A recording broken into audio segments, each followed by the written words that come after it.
Antes, notícia que chega de Brasília: a Comissão de Constituição e Justiça da Câmara dos Deputados aprovou há pouco o relatório da PEC da Segurança Pública, a proposta de emenda à Constituição que prevê uma série de alterações no regramento para a segurança pública, inclusive passando para o governo federal algumas diretrizes, inclusive há muitas discussões a respeito dessa centralização de poder no Executivo Federal. Chamar o Luiz Augusto Durso, que também tem acompanhado essas discussões, né, Durso? A PEC da Segurança Pública muito criticada, inclusive, por alguns secretários de Segurança Pública, alguns representantes de forças de segurança que entendem que é preciso caminhar talvez muito mais no modelo americano de descentralização, dar mais autonomia e poder aos estados do que centralizar as decisões no governo federal, uma vez que o Brasil é um país enorme de dimensões continentais e que tem características muito distintas, né? Quando a gente olha, sei lá, para o norte do país e para a região sul. Queria te ouvir. Perfeito, Caniato. Não existe uma fórmula mágica nacional de se lidar com a criminalidade. Cada estado tem uma competência prevista na Constituição para, diante da peculiaridade daquele local, lidar com a segurança pública. Isso muda de estado para estado. Tem estado que tem um problemaço com relação a facções criminosas, organizações criminosas, e outros estados têm outro tipo de problema, aqueles que estão mais perto da fronteira, etc. A depender do estado, tem uma forma melhor de lidar com a criminalidade. Não adianta nós termos no modelo nacional uma cartilha de como combater o crime na região. Isso não existe. Agora, é claro que o governo federal, né, nós podemos ter um apoio federal, inclusive financeiro, inclusive às vezes você precisa da força de exército, da polícia do exército, aí você depende. Agora, na prática, a Constituição traz essa competência dos estados para lidar com a segurança pública de maneira individualizada, exatamente por tudo isso. Essa PEC foi criticada, inclusive, por uma união de governadores, porque ela não resolve. Ela não traz inovações no sentido de fortalecimento da polícia. Se você ouvir a polícia ou as polícias pelo país, eu tive dificuldade de encontrar alguns a dizer, não, isso vai ser ótima para a segurança pública ou no combate à criminalidade. É claro que nós temos uma demanda nacional, porque esta pauta é cara para a população. Então dizer, olha, eu estou investindo, eu estou trabalhando na segurança pública, vai bem do ponto de vista político. Mas e o resultado? E na prática? Então, realmente, eu entendo que o governo federal precisa ter como ponto de tentativa de melhoria e de debate a segurança pública. Mas essa proposta de emenda constitucional não traz nenhuma inovação a melhorar a situação para os estados combaterem de maneira mais eficiente a criminalidade daquela região. Muito pelo contrário, parece que inclusive ela atrapalha um pouco essa autonomia dos estados e dos secretários de segurança pública de cada estado.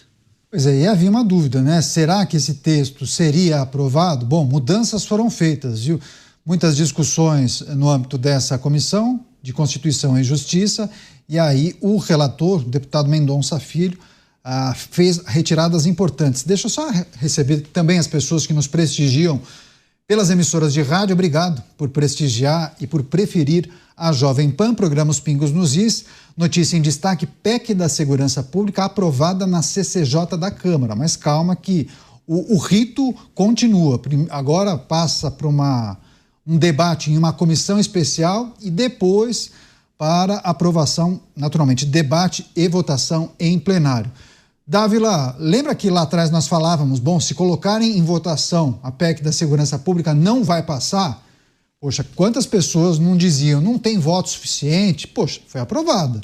Por qual razão, qual motivo? Retirada da exclusividade da União para legislar sobre segurança pública, defesa social e sistema penitenciário. Ou seja, o relator cedeu às reivindicações, principalmente dos governadores que se queixavam dessa perda de autonomia. Então, aquela demanda discutida por diversas vezes e também reivindicada foi atendida nesse parecer do Mendonça Filho. Dávila. Caniato, é preciso com muito cuidado. Primeiro, a PEC da segurança é uma reação de uma maquiagem que o governo está fazendo para tentar dar uma resposta à sociedade porque o crime organizado cada vez ganha mais espaço, a violência é a coisa que mais tira o sono do brasileiro. Os 43 mil crimes, assassinatos cometidos por ano no Brasil é um absurdo, coloca o Brasil num estado de pandemia no sentido de segurança pública, e o governo está tentando reagir, criando essa PEC sem pé nem cabeça. Como você disse, muito bem, o relator, o deputado Mendonça Filho, já desidratou a parte principal que o governo defendeu com unhas e dentes, que era a centralização das decisões, sim, principalmente de legislação de segurança pública. E isso, evidentemente, houve essa grande pressão dos governadores e o relator acabou retirando isso. Então, já desidratou um pedaço da PEC de segurança.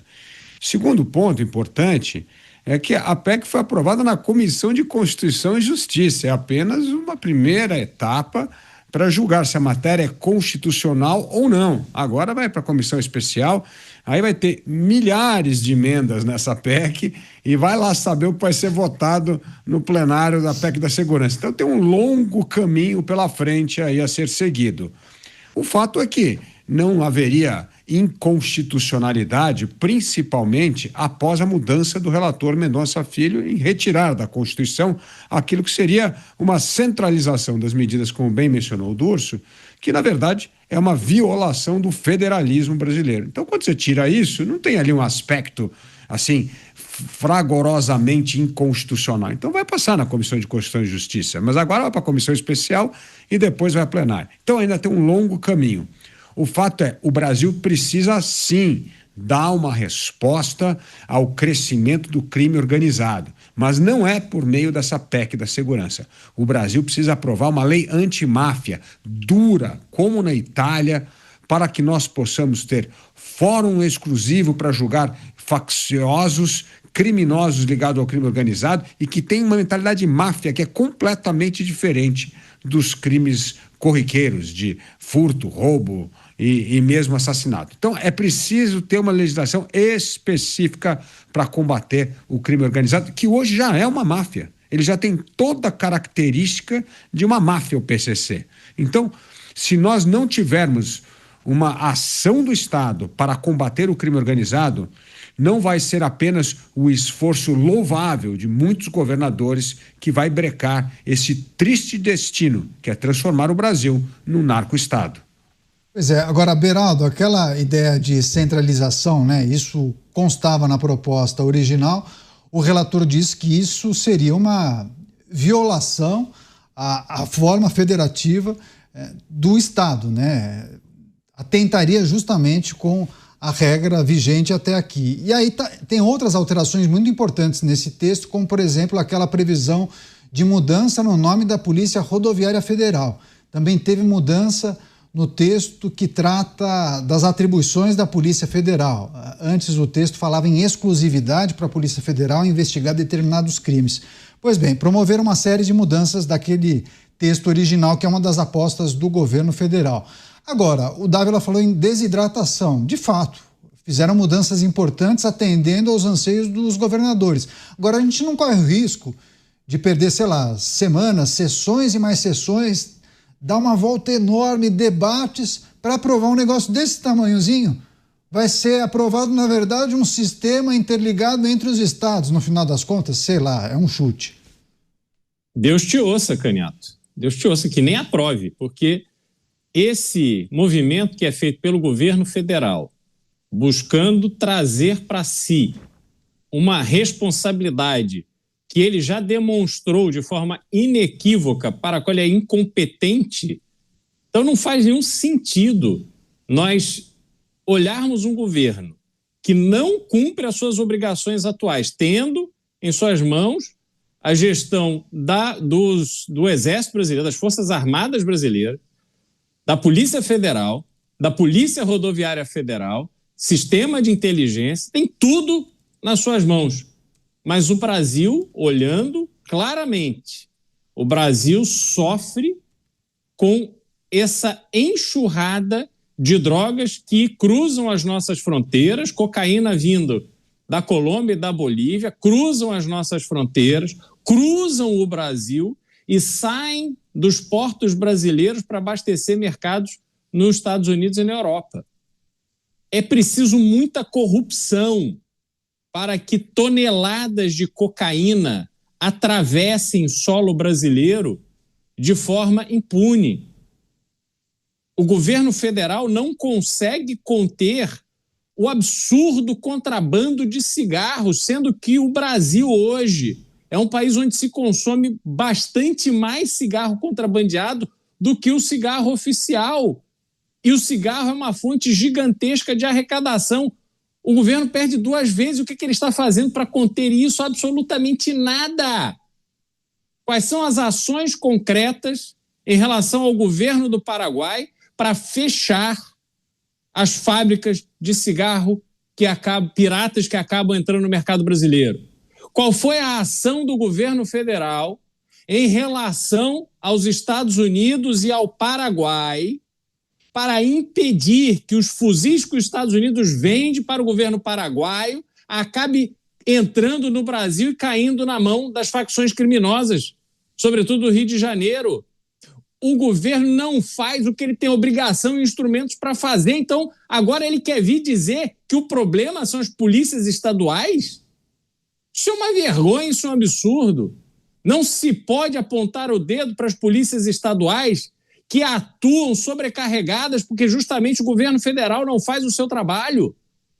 Polícias estaduais, polícia civil e polícia militar, que ao atuarem da forma que a população de bem espera que ela atue, são criticadas, são expostas pela imprensa, são xingadas por membros do governo.